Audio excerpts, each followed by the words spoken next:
Hi, and thanks for joining us for one of Pythian's Expert Insights, a series dedicated to providing expert knowledge on the bleeding edge of technology. Today, we are joined by one of Pythian's principal consultants and Microsoft MVP, Chaves, to take a look at the latest updates on Azure SQL databases. Hello everybody, and welcome to the latest updates for Azure SQL database tiers. My name is Chaves, and let's get on it. So my bio, I've been a SQL Server DBA for about 10 years now. Previously, I used to work at HP, and now a principal consultant for Pythian in Ottawa, Ontario. I have the honor of being a SQL Server MVP and also a SQL Server Certified Master. You can find me on Twitter there at warchat, or you can visit our company site as well, pythian.com. So the agenda for today. So my main goal is to provide an intro and overview of the Azure SQL database service and also its current state, because a lot of things change all the time with these cloud services. So I'm going to try to give you a latest update state of affairs for Azure SQL database. So we're going to cover, from the really basic, how to sign up, navigate the portal, the different service levels offered on Azure, as well as the new Elastic capabilities, the new features that came up on the last release of the Azure SQL database, and the new features that are actually coming to the cloud first before they hit your on-premises SQL servers. So, signing up. If you want to play with any of the things that we're going to take a look at today, here's the link on the slide. You can sign up for free. They'll give you, I believe it's like a month or something like that you can just use the service for all you want. You'll need to put in your info, but you're not going to get charged until after the trial month, and that's just in case you don't cancel. So really, I encourage everybody, once you see the stuff that I'm going to show you here today, go in, sign up, and try the service for free. So first, what is it? So the SQL database is database as a service offering on Azure, and it's really targeted at this point for OLTP applications. Now, I'm going to talk a little bit here on preview material, but the Azure SQL Data Warehouse is another service that is currently on private preview and is going to be coming out later in the year on general availability. That is not what we're going to focus here today, though. We're going to focus on just the SQL Database service. The service is fully managed by Microsoft, so it's part of Azure, and it's not really a full instance. So it's not exactly like having your SQL Server on premises. So many of the things that you're used to doing on premises, you don't have to do them on Azure SQL Database because Microsoft is already doing them for you. For example, we're talking about patching, we're talking about backups, we're talking about high availability, and we're going to go into a little bit more detail on the slides about what are those offerings or services that we get included when we pay for an Azure SQL database. A big change that happened as well is that the service, when it was released on Azure, it used to be two size-based tiers. So you paid only for how much data you were using. But now it's three service level based tiers. And I'm going to go into detail into what each one of those service levels are and what they give you. So this is a quick just before and after. When the service was released, we had two tiers. They were web and business, and they were based purely on size. Now there's three service tiers, and each one of them has sub-tiers. So there's basic, there's standard, and there's premium. And standard and premium subdivide as well. So you can see there's standard 0, standard 1, standard 2, standard 3, and different premium numbers as well. So basic has got a size limit of 2 gigabytes. Microsoft would allow you to do a point-in-time restore of 7 days. And for disaster recovery, your option is to do a restore of the database into a different Azure region. Okay, auditing, which is the feature right now on Azure, is allowed on basic, and performance is 5 DTUs. Now I want you to just hold that concept of DTU in the back of your head. We're going to come back to it later on in the slides, and we'll go a little bit more into detail into what do we mean when we say 5, 10, 20 DTUs. Okay, so basic really is obviously not for a real production use. It's more if you just want to play around with some code or play around with functionality and just want to see how the service works. Basic, just it's pretty good for that. So standard goes from standard 0 all the way to standard 3. You guys can see it has a way bigger size limit, and this is really where we start talking about databases that can be used for production. So the size limit is 250 gigabytes, you have 2 weeks of point-in-time restore capabilities, and you have a lot more disaster recovery options as well. Not only can you do the geographical restore that you can do on basic, you can also do what they call standard geo-replication. And I'm going to go into more detail later on what the standard geo-replication is. Auditing is allowed as well, and we get more DTUs for performance depending on what tier we're paying.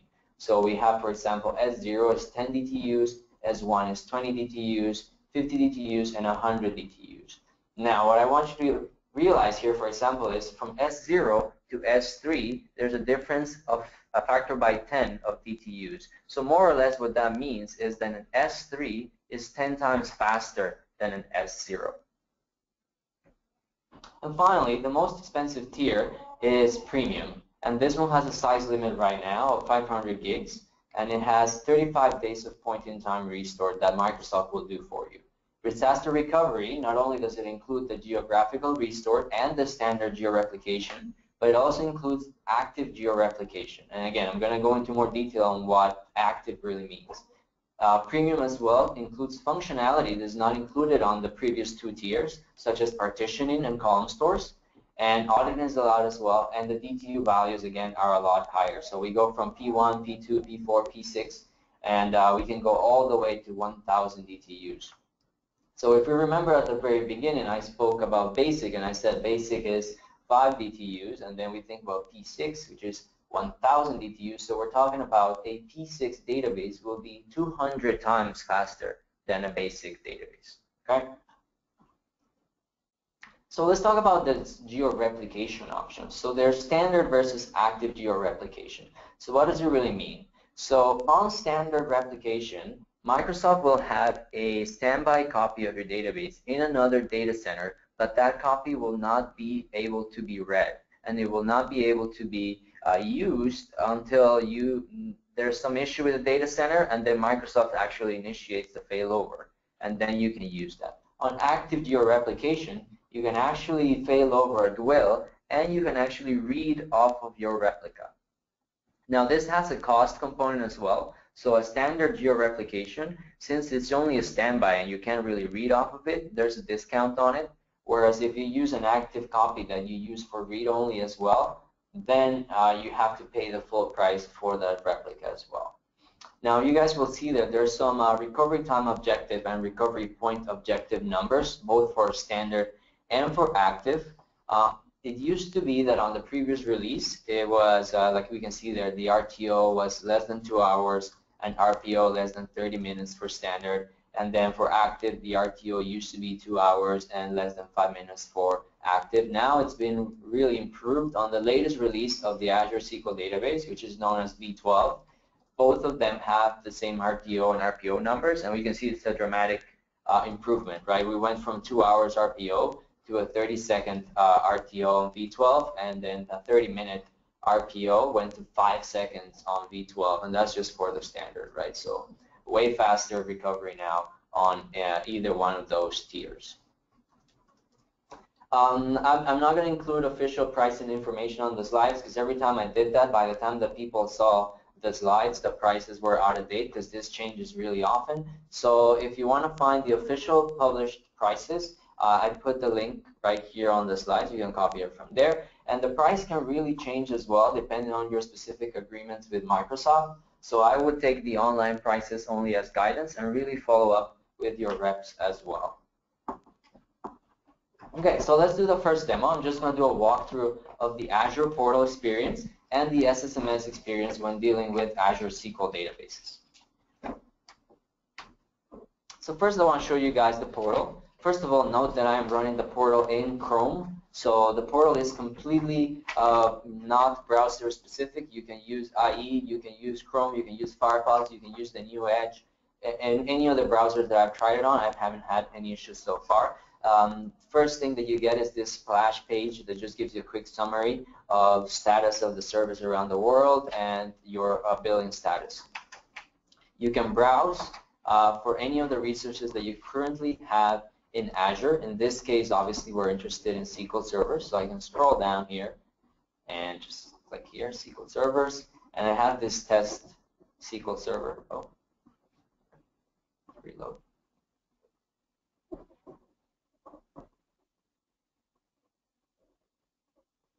There we go. And I have this test SQL server here. I can just browse it. And then it gives me my 4 databases that I have on it, and it gives you as well the pricing tier that each one of these has. So for example, I can just pick this one, T1, and it keeps opening up. And these, by the way, these are called blades. So every time I click on one of these, a new blade opens up to the side.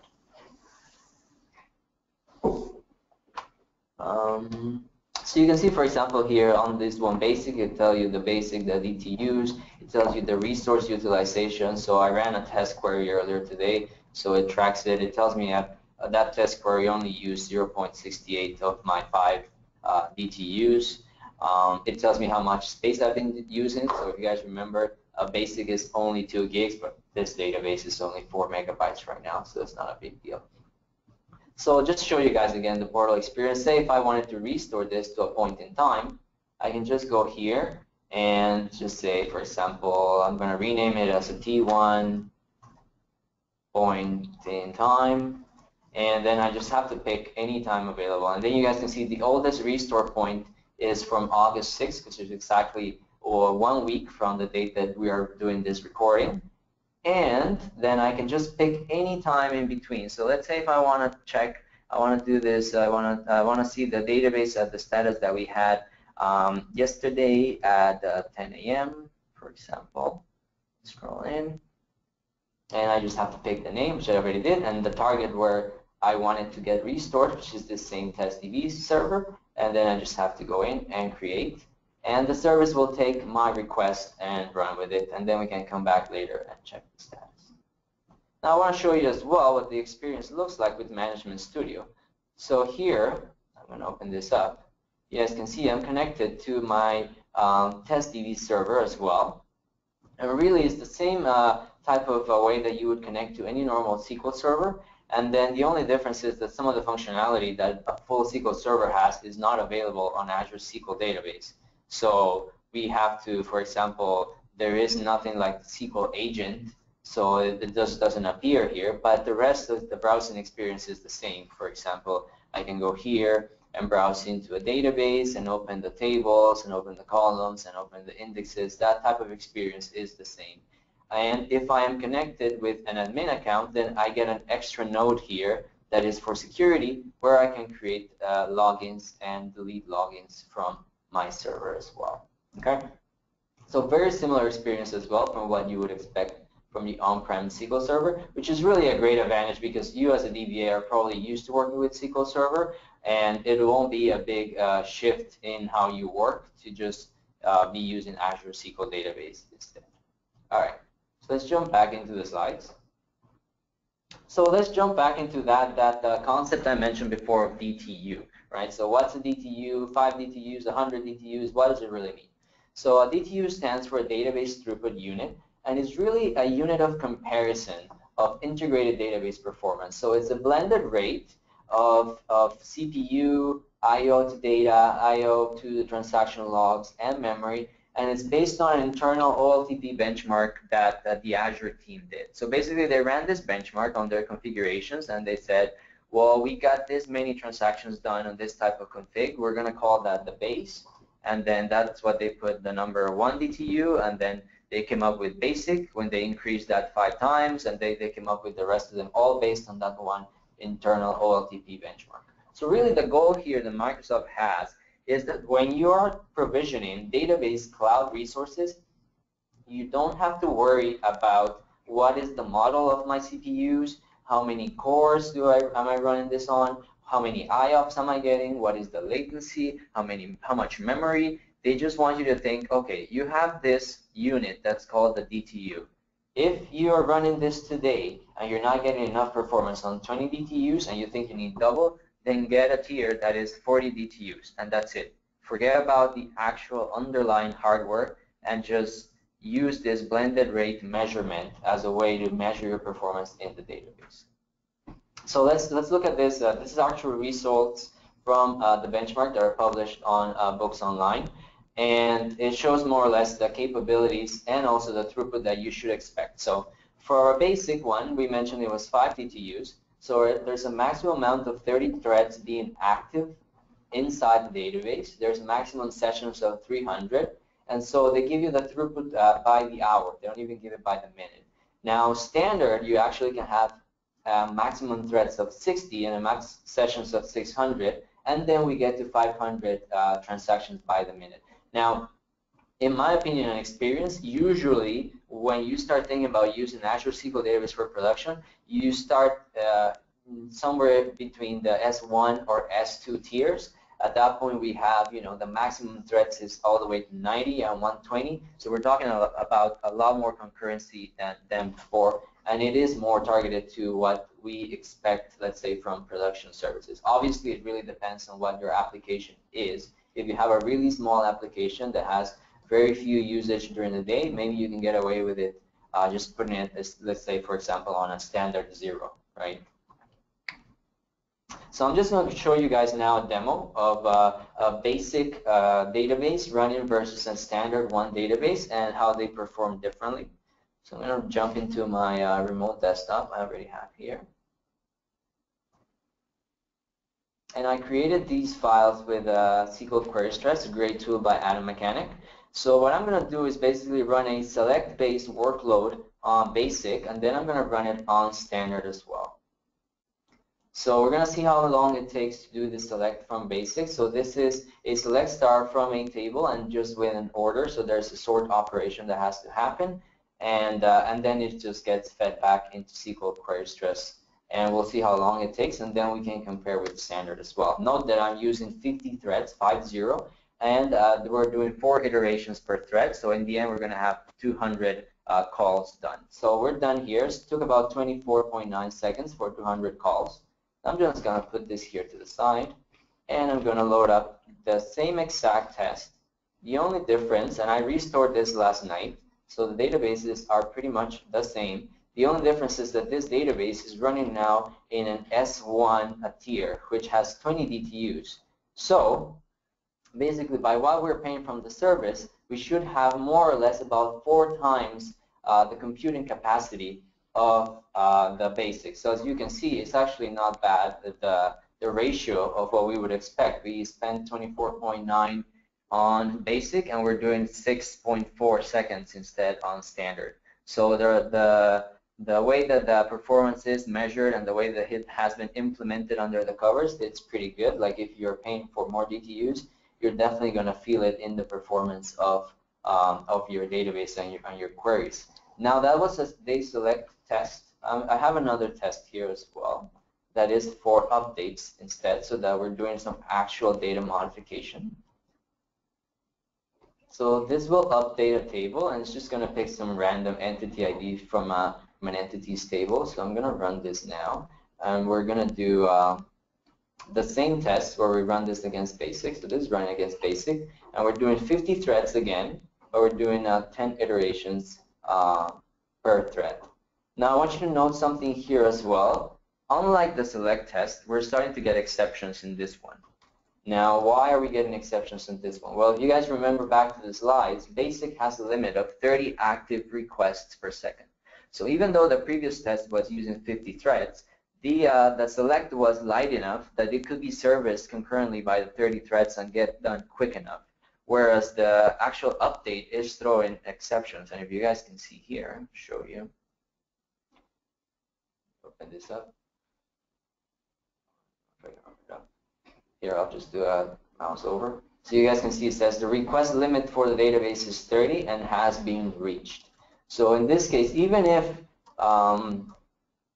we were okay with the 25 seconds that this test takes, we're still getting exceptions. And basically what this would translate would be into our users getting an error saying, hey, too many requests going into this database.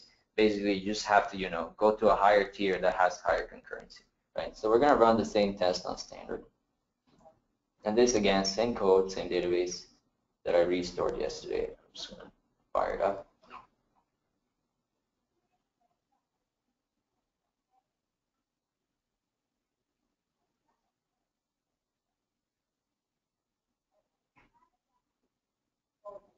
Okay, so if you guys can see in this case, the performance is not really quite to the 4 DTUs, but we can see that there were no exceptions at all, so concurrency is definitely increased. So like I said, you have to test it out with your workload. In some cases, it'll be really accurate to the ratio of DTUs that you would expect. In some of them, you have to play around with it and see if you have to like tune something in the database side to make it like really go as fast as possible. Right? So I hope you got a good idea of the performance differences, though, because they are pretty marked between the different tiers further as you go along and increase the amount of DTUs that you get. All right, so let me jump back here. And that was a demo of basic versus standard one. Something else that has gotten added into the service is called Elastic Database Pool. So this is really new. This is on preview right now. And what it does is that it takes a bunch of different databases and you can add it to the pool. And this pool has resources that can be used by different databases at different times. Okay. So for example, if you are paying for 5 standard databases, but they don't all need the same amount of resources at the same time, what you can do is that you can create a pool, you put all the databases in that pool, and then you save some money by having them, you know, spike to different values during the day. So this allows for a lot more cost-efficient resource pooling, especially if you're running a business where, you know, you have, let's say some clients are really busy at noon, but there others are really busy at 6, and then, you know, not all of them are busy at the same time. Then you can really take advantage of the resource pooling. And the databases inside a pool have a minimum and max amount, and they call it EDTUs. So this concept, again, it just builds from the concept of DTU that we talked about. And the E obviously is just for elastic, right? So you pick a certain amount of elastic DTUs to add to the pool, and then you add databases to that. And the price in this case, you pay a fixed price by database, and then you also pay a price per EDTU. So the more databases that you can put inside your pool, the better that the cost, the savings ratio is going to be to paying for those databases individually. Okay. Now, on top of the Elastic database pools, they have introduced a lot more, new and Elastic capabilities, so that really make it really easy to provision large amount of databases and to also create scale-out applications that use multiple databases. And this is really good as well for software as service providers, for example. The classic case of being the SaaS provider that has one database per client. This really streamlines managing those type of environments. So for example, we have the .NET Elastic Database Tools library. It makes it a lot easier to develop and deploy a scale-out application. So before, where, you know, there's some challenges to scaling out an application, like the data distribution, like doing data-dependent routing. This .NET library will take care of most of those difficulties and make it a lot more easier to just develop applications that use basically a farm of Azure SQL databases. Ideally, you would also deploy those inside an Elastic database pool, so you get savings in cost for using those shared resources as well. On top of that, because of the big push as well for all these Elastic capabilities, a new feature has been introduced called Elastic Database Jobs, which is very similar to the SQL agent. What you do is that you can create a script and then pick a set of databases that this script is going to run on, and then you can get a history and reporting as to what was the output on each one of the databases, did it fail on any of them. So it makes it really easy now to run jobs against Azure SQL databases. And finally, the other new thing, and all these are some of these are Elastic Database Jobs and Elastic Database Query are both in preview right now.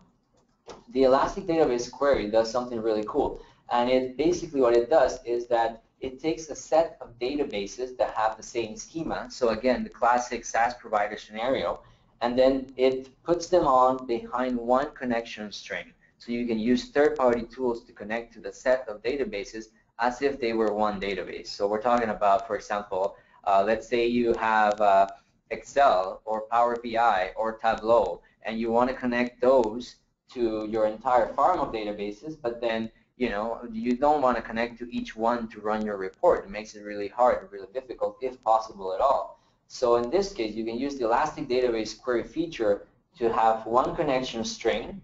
You connect to that one endpoint, and from there, when you do a query, it actually goes out and collects all the data from your entire farm of databases and then feeds it back transparently to the application, like I said, like Excel, Power BI, Tableau, Click, whatever you're using. So really powerful stuff. It really makes it really easy to create these elastic database applications and to work with them and manage them. So yeah, so let's jump into that demo. I just want to show you guys the Elastic Pool interface and how right now the experience is when you want to create an Elastic Pool. So I'm going to jump back into my browser. Just close it out.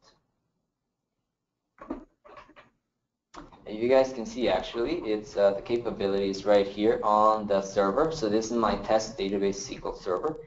And you just have to go here. It has this capability here where it says an Elastic Pool. Just let that load there. And it just says right there, Elastic Database Pool provides elastic database throughput units and storage shared by multiple databases. Maybe I got signed out of here. Oh, there we go. Okay. So this is in preview right now, so you have to accept some preview terms, basically just warning you that it's in preview right now.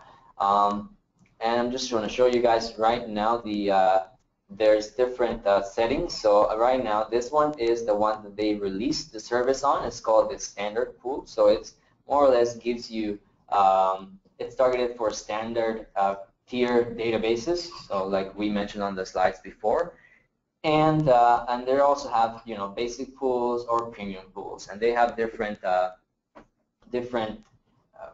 storage characteristics, and they also have a different DTU characteristics that you can have per database, right? So like we said before, let's say, for example, let's just look at the specs at the top. So a basic pool, you can have up to 117 gigabytes in the entire pool.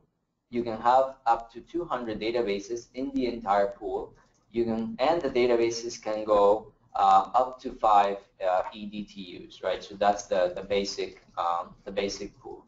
Now, if we go to standard, then it's a lot better, right? We can have up to 1,200 gigabytes per pool, so 1.2 terabytes can be the size of the pool. We can put up to 200 databases in this pool, but now we can go up to 100 eDTUs, right? So it means that if you are currently having a database that you were running on, let's say, S3, I believe, that has 100 DTUs, but sometimes during the night it wasn't really using that, and you were just leaving it in that way, or sometimes during the day it still didn't need quite as much. It only needed like 50 DTUs. It's really hard to really get it, you know, where you have this same uniform use during the day. Then that's a good candidate to put on the standard pool. So now the database can go, you know, fluctuate down to 10, go all the way up to 100, and when it's not using all that capacity, other databases can be using it as well, right? And finally, the premium pool. So this one can go from 100 all the way to 1.5 eDTUs, right? So we're talking about you can put up to 750 gigs on a pool. You can put 50 databases on a pool. You can put, like it says here, up to 1,000 eDTUs per database and 1,500 total in the pool as well. Obviously, the cost changes as we go from basic all the way to premium, but like I said, the more databases that you can get away with putting inside one pool, the better it's going to be your cost/performance ratio that you can achieve with these, right? And I'll show you guys as well here. For example, it gives me, let's add some databases just so that it gives us an estimate. So let's say we wanted to add this one. So there we go. So, and let's say we select those. And now I just want to, you know, draw your attention here to the bottom. So it gives you, when you pick your databases, it gives you your estimate of the cost for 31 days, right? So there's a fixed cost per database, like I said. So that's right there. It says 1.5 CAD times 3. And then there's also the eDTU cost, right? So the actual cost for the resources, the elastic resources that you're using. In this case, we're creating a 100 eDTU pool. So the cost is 2.73 Canadian dollars times 100, and that gives me the estimate. So if I had these 3 databases running in this pool, the cost is $278 more or less per month. Now, if you guys can see, and this is the good part where you get the bigger savings, is that the cost of the eDTU is really way more than the cost per database, right? So we're talking about if you could put more databases up to the limit of the pool and still get good performance, then that's where you would get really the big savings, because every time you add a database, it's just adding $1.5, whereas DTUs are almost $2.74, right? Okay. I'm not going to create it because this takes a while anyway, and I don't want to spend those dollars on my account here. But I hope it gave you a good idea of the interface and the capabilities in general that these have. Now let's jump back here and let's talk again about more new stuff. So these are the latest updates on the V12 version of Azure SQL Database, and this is the last release of Azure SQL Database that's been done. If you're currently on the previous version, you can easily upgrade from the portal. And it just really comes with a lot of new features that bring it really close to the full SQL Server experience. So for example, we have now CLR, so we can deploy .NET assemblies into the Azure SQL database. Only safe assemblies, of course, because it has to protect the integrity of the service. So you're not going to be able to load some unsafe assembly into the Azure SQL database. There's window function support now, which was lacking in the previous version. You can have XML indexes now. You can have full text searching. You can do change tracking, which enables a lot of scenarios of syncing data with on-premises or with mobile. The premium tier has been greatly improved as well. So premium now has access to clustered column stores. It has access to partitioning. It has access to parallelism, which was something that wasn't there before. It was all single-threaded plans. Now we can have multiple-threaded plans, which increases performance way more on the premium tier, and even online index operations as well. So you can do your maintenance online now on the premium tier as well. This is all, like I said, basically on the V12, the latest release of Azure SQL Database. And finally, just want you guys to think about as well, the Microsoft strategy has really changed into a cloud-first strategy where features really get deployed to the cloud and they get, let's say, field tested in the cloud before they go on the on-premises SQL Server, right? So all these features right now are in the cloud version that are not currently in, well, the latest release, obviously, SQL Server 2014. We're anxiously expecting and waiting for SQL 2016 next year, which will probably have some of these features in. But if you want to play with them and be ready, even before SQL 2016 comes out, they are available now in the cloud version, right? So we're talking about dynamic data masking, which allows you to mask values on the fly for sensitive data. Row-level security, where you can assign permissions to users specifically at the row level. You can do online altering of columns on a table, so no blocking when you want to change a column. You can truncate a partition specifically from a table. And you can use also the new SQL Query Store feature that helps you with tracking changes in execution plans and setting up fixed execution plans for queries. So all these things very powerful, very useful. Right now, if you want to play with them, you can go on the cloud version and be ready for when they come out, obviously, with SQL 2016. So I just want to show you guys one of these features is the dynamic data masking. So I'm going to go back to the portal and show you where this feature is set up already for one of my databases. So I have this database called Last.fm dataset. It's a public dataset available online. It has some information from some artists and loaded up with some fake numbers. And I'm just going to scroll down here. You guys can see dynamic data masking currently in preview. And I've created here this mask, and I'm going to go into the details. So basically, it's really easy to do. What we do is that you just pick a table, you pick a column, and then you select how you want to mask it. So in this case, there's a default. So the default will basically be if it's a number, it's going to give it to zeros. If it's a string, it's just going to replace it with X's. And if it's a date, it's just going to give you that really old date from 1900. There's some other masks they've already added, like credit card values, for SIN numbers, for emails, from some random number, or you can even add a custom string if you want, right? And then the only thing you have to do once you've set up the mask, you just pick which user is going to be privileged to actually be able to see the real value. So I already have this set up, and I have it set up here as well on my virtual machine, so I can just show you guys the difference. Let me open this up. So this one is the same database that I was just showing you on the portal, and this is a table called artist rates. Let's see if I can execute this. Now, if I execute it, you guys can see here at the bottom, I get a list of artists, and I get a list of the rates, let's say the rates they're charging our service for it. Like, this could be confidential information. Let's say we're like a company that's trying to plan concerts or something like that, and we want some of our employees obviously have to be able to tell what is the cost of planning a show with these artists, but this could be some sensitive information that not everybody should know, right? How much we're paying each artist. So in this case, when we run it with the non-privileged user, if you guys can see, the service transparently replaces the rate all with zeros. Whereas when we run it with the privileged user, the service, again, transparently gives us the actual real numbers underlying in the database. So really simple, really powerful stuff that really helps out with security as well.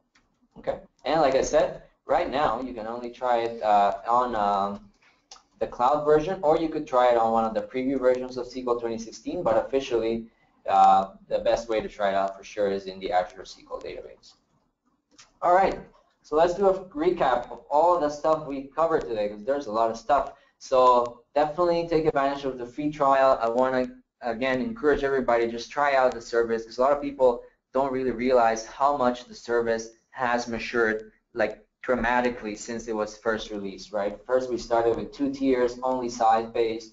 Now we have multiple tiers. They have different performance capabilities. They have different disaster recovery and high availability configurations. They have all these features now that bring it really close to parity with the SQL Server in the box, and now they even have more features than the current SQL Server in the box release. So I think this is going to be a really important platform where SQL Server DBAs are going to have to stay up to date to be able to continue to provide some really good value to our businesses and to our clients as well. All right. Well, I hope everybody enjoyed this talk. And if do you have any questions, like I said, you can tweet me at warchat or just visit us at pythian.com. Thank you very much. Thank you for joining us today to watch one of our expert insights. Remember, you can connect with Warner using the information provided here. And if you want to discover more about our expertise in SQL Server, visit the URL included at the bottom of this page, or simply email us at info@pythian.com. Thanks for listening.